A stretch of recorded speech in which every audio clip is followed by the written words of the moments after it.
ini penting saya utarakan. Terus ada keunikan dan ada perbedaan. Kalau sampean sholat imamnya itu biasanya habis sholat madhep mana? Umumnya di kiai ini sampean tetap madhep kiblat apa madhep ngalor? Cara Indonesia. Ayo yang madhep kiblat, kiainya madhep kiblat ngaco. Yang gampang itu. Kiblat. Yang serong. Buka serong koyo wong nakal ya. Madhep utara, madhep ngalor. Apa? Berapa? Imam sampean madhep ngalor. Terus nak sing madhep ngetan. Enggak ada kan? Mau nambah jawab, yang madhep ngetan kubus belah ngono aneh. Ya enggak usah gitu. Itu filosofinya begini.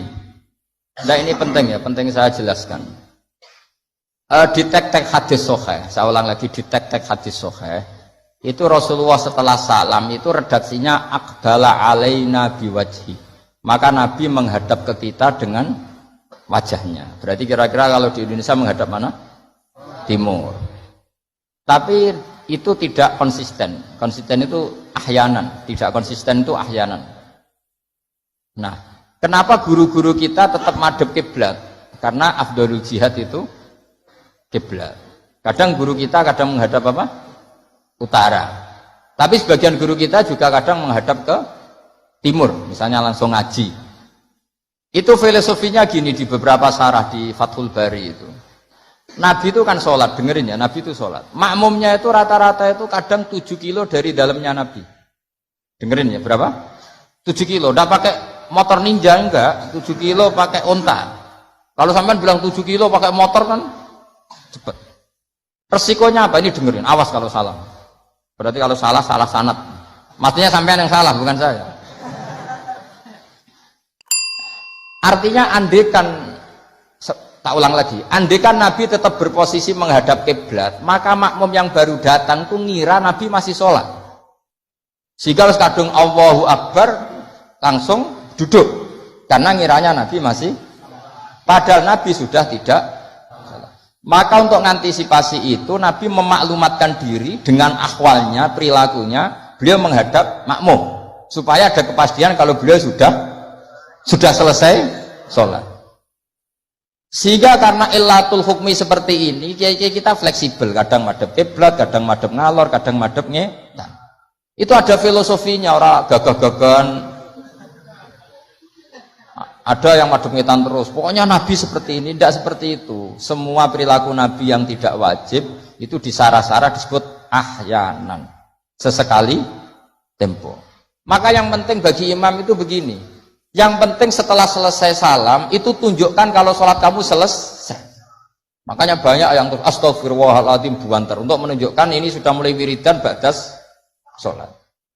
Jadi sebetulnya kalau menurut fikih beling itu boleh saja kamu mengatakan bersalam, wis bar lo dulu. Tapi itu kan beling sekali masuk bar sholat. Tapi itu bagus untuk kelas kamu maksudnya, supaya ada kepastian bahwa sholatnya sudah selesai. Oh, Nabi utut. Wah ini malah lebih sesat lagi yang di belakang ini. Itu ada ilmunya, sampean cek di Fathul Bari. Supaya kenapa saya cerita ini, biar yang menghadap ngalor ya gak fanatik, yang menghadap ngetan juga tidak, karena itu hanya untuk menunjukkan kalau Nabi sholatnya sudah selesai. Coba bayangkan Nabi itu idola kan, sudah jauh-jauh 7 kilo ke situ naik unta atau naik kuda, terus ngerti Nabi masuk madhep kiblat, mesti cara sampean alhamdulillah Nabi urung salam kan gitu. Barang wis melok lungguh jebule Nabi, subhanallah, alhamdulillah. Lah nek terus makmume beling, wah rugi aku. Repot, mosok makmum Nabi kok muni rugi. Mari Nabi ra kondo nak wis bar. Perkara ndak kira-kira seperti itu. Nah, daripada perkara Nabi secara akhwal menunjukkan kalau sholatnya selesai Nabi menghadap makmum sebagai maklumat kalau sholatnya sudah selesai. Clear ya? Sehingga kamu tidak perlu berdebat sunat mana Gus, madhep ngalor sama madhep ngetan. Kok malah takok sunat, ngaji sik lagi takok, senengane bugat ya ngaji sik alim sik lagi takok. Lah nek salim rasa takok ya alhamdulillah. So ini ndak usah alim takok gugat Mana sunnahnya kalau Nabi madhep ngalor? Ya, saya tak takokno, mana sunnahnya cangkem elek? Kan ora ono.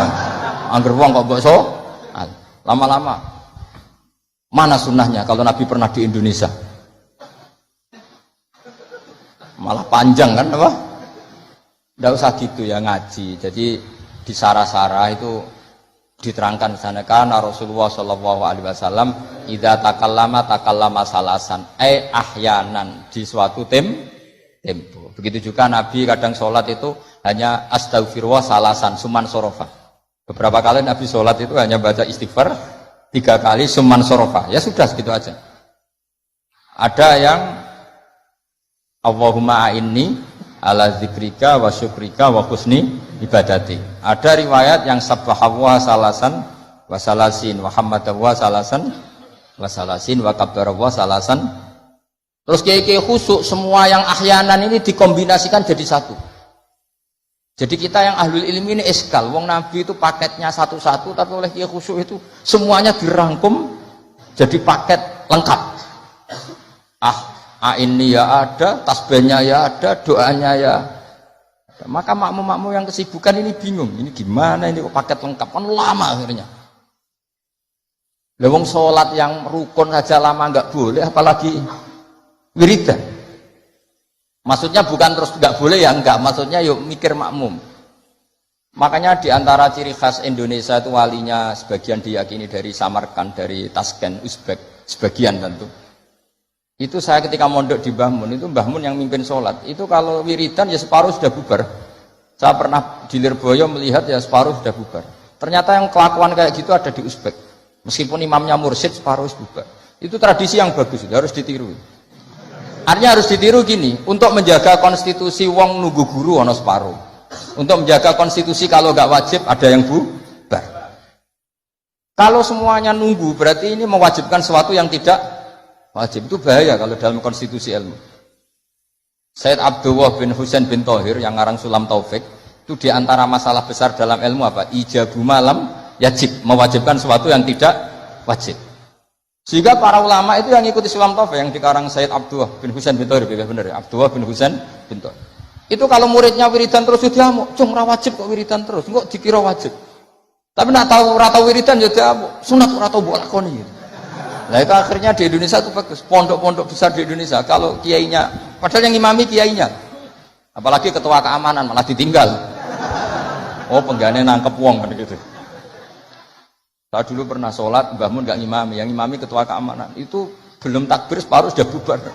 Karena kecewa kan kita ingin makmum Mbah Mun, ngapain ini yang maju? Wah repot. Ya jadi tradisi itu jangan pahami yang macam-macam ya. Bubar separuh, anggap saja menjaga konstitusi ilmu bahwa tidak boleh yang nggak wajib berstatus wajib. Tapi yang tetap wiridan ya monggo, mungkin tidak punya kesibukan. Sehingga Quran itu fleksibel. Orang baik itu siapa? Orang baik adalah yadhkuruna wa qiyamau wa qu'udaw wa ala junubihim. Jadi wiridan tidak harus lungguh, sambil berdiri ya boleh, sambil jalan ya boleh. Fa idza qudiyatis sholatu fantasiru fil ardi wabtahu min fadlillah wazkurullaha katsiran. Itu ayat wazkurullaha katsiran itu setelah fantasiru ya sudah, kalau mau bubar ya bubar enggak apa-apa. Tapi harus selalu ingat Allah. Jadi dulu itu ulama dulu itu rileks. Makanya di kenangan hadis-hadis sahih faminna man kada, sebagian kita begini, sebagian kita gini. Padahal itu masih disaksikan Rasulullah Shallallahu Alaihi Wasallam karena enggak boleh ijabu malam yajib. Dari Sayyid Abdullah bin Husain bin Thohir, pengarang Sulam Taufik, di antara kesalahan dalam ilmu adalah apa? Mewajibkan sesuatu yang tidak wajib. Sehingga Rasulullah saking menjaga konstitusi itu, Rasulullah itu figur yang luar biasa. Sampean sowan bupati atau sowan kiai, bar rokok, bar tangi itu, kira-kira sopan apa enggak? Enggak sopan kan? Harus sikatan dulu. Sebab itu normalnya sikatan itu wajib kalau mau sholat. Mau sowan kiai wes sikatan. Tapi Nabi kalau mewajibkan sikatan, maka melanggar konstitusi ilmu. Karena mewajibkan sesuatu yang tidak. Padahal Nabi berhak, karena beliau Nabi, musyarrek. Tapi Nabi ngedikannya kelihatan ngeper. Tapi ngeper ini menunjukkan Nabi betapa mutabakhir fil ilm. Laula an asyukko ala ummati la amartuhum bisiwak inda kulli sholatin. Umpama gak masakoh ning umatku, siwak tak wajibno. Karena secara etika harusnya wajib. Tapi secara konstitusi nyatanya tidak wajib. Nah karena bena ini, kira mana nih bena? Ya antarane iku, Nabi ngendikane laula an asyukur. Nabi itu suka qiyamul lail, itu suka sekali, bukan enggak sekedar suka. Sehingga beliau qiyamul lail di masjid. Tapi ketika sahabat ikut qiyamul lail lagi, Nabi enggak keluar lagi. Karena takut dianggap wajib. Itu Nabi. Makanya saya itu sebenarnya kepengen poso Senin Kemis, tapi nggak ngerti kok poso Senin Kemis kok dikira wajib. Karena aku tahu poso. Maksudnya aja ditiru. Ini buat cerita. Ini agak-agak arogansi ilmu, tapi memang harus ada yang jaga konstitusi ilmu.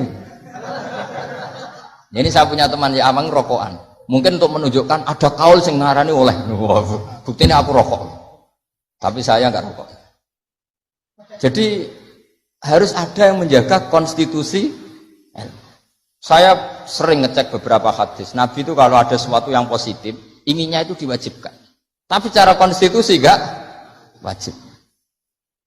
Misalnya menggambarkan betapa pentingnya taatnya istri sama suami. Nabi ngendikan gimana tuh? Kalau saja boleh.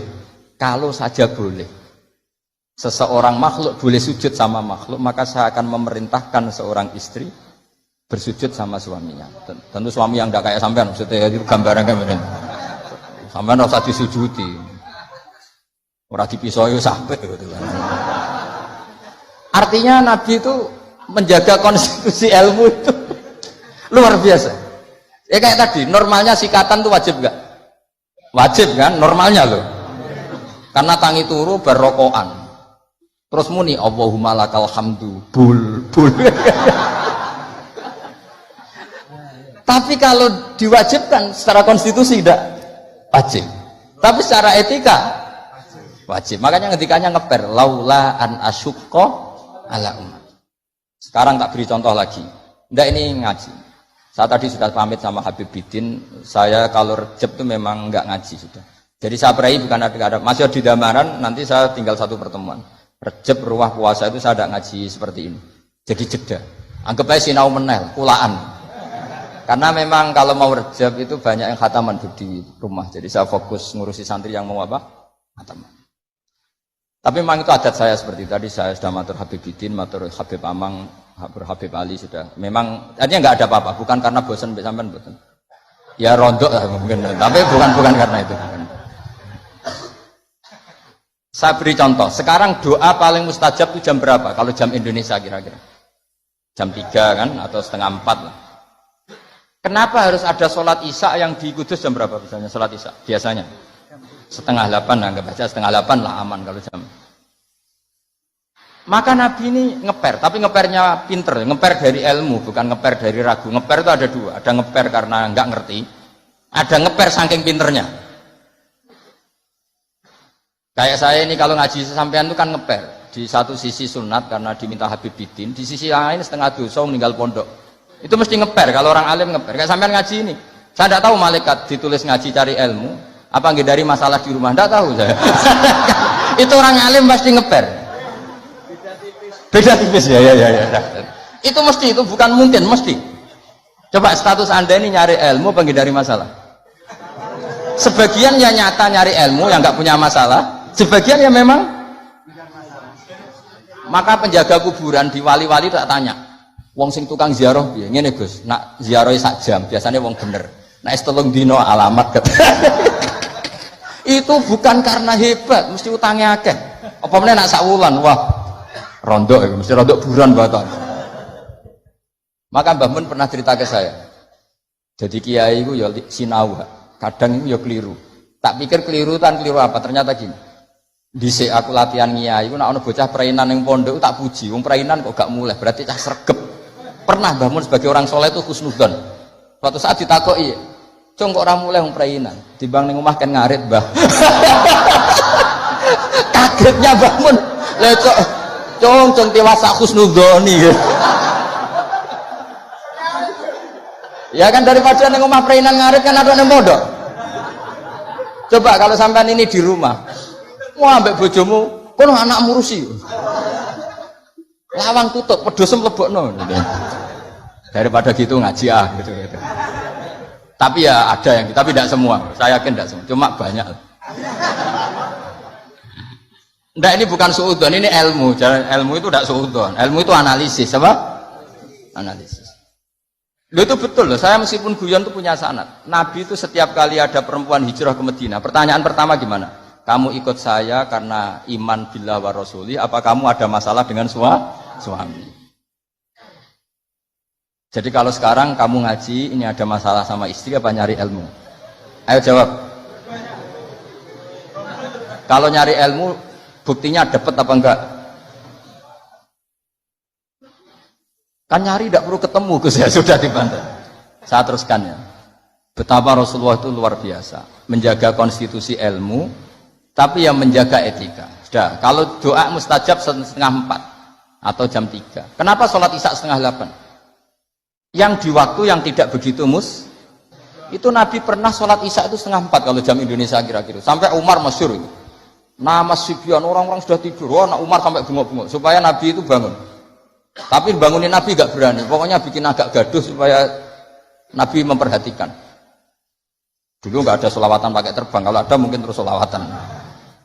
Akhirnya Nabi rawuh, senyum-senyum Nabi.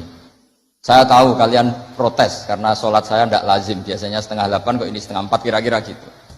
Tapi laula ana syukka ala ummati. Andaikan saya tidak beratkan umatku, yang benar sholat isya ya jam seperti ini. Karena ini saatul ijabah. Jadi Nabi itu antara mengakui kalau itu saatul ijabah karena yanzilu rabbuna iku idza yabqa sulusul lailil akhir. Tapi dengan kenyataan kalau itu diteruskan masyaqqah bagi umatnya. Tapi kalau Nabi tidak pernah melakukan, dikira waktu afdal sholat isya tetap 7:30. Padahal ada yang afdal yaitu 3:30. Entah jam 3 atau 3:30. Maka Nabi ngendikannya 2 kali. Kalau saja tidak memberatkan umatku, maka mereka akan saya ajak sholat isya ya jam seperti ini karena jatuh pada saatil ijabah. Tapi kan berat gak kalau sampai jam isya 3:30? Berat apa berat sekali? Berat sekali. Jadi ilmu itu harus dijaga konstitusinya. Ya, ilmu itu konstitusinya harus apa? Dijaga. Kayak tadi wa aqalluhu Allahumma sholli ala Muhammad. Meskipun kita tidak akan meraktekkan sholawat dengan hanya Allahumma sholli ala Muhammad, tapi harus kita jaga. Ben nak ngelatih sholat wong awam sing lagi gelem sholat tidak langsung memberatkan. Coba wong awam lagi sholat kok latih nganti innaka hamidum majid Allahumma inni a'udzubika min adzab, ora sida sholat karena kesuwen. Jadi makanya ada paket minimalis. Bayangkan orang yang baru sholat, ada paket ideal.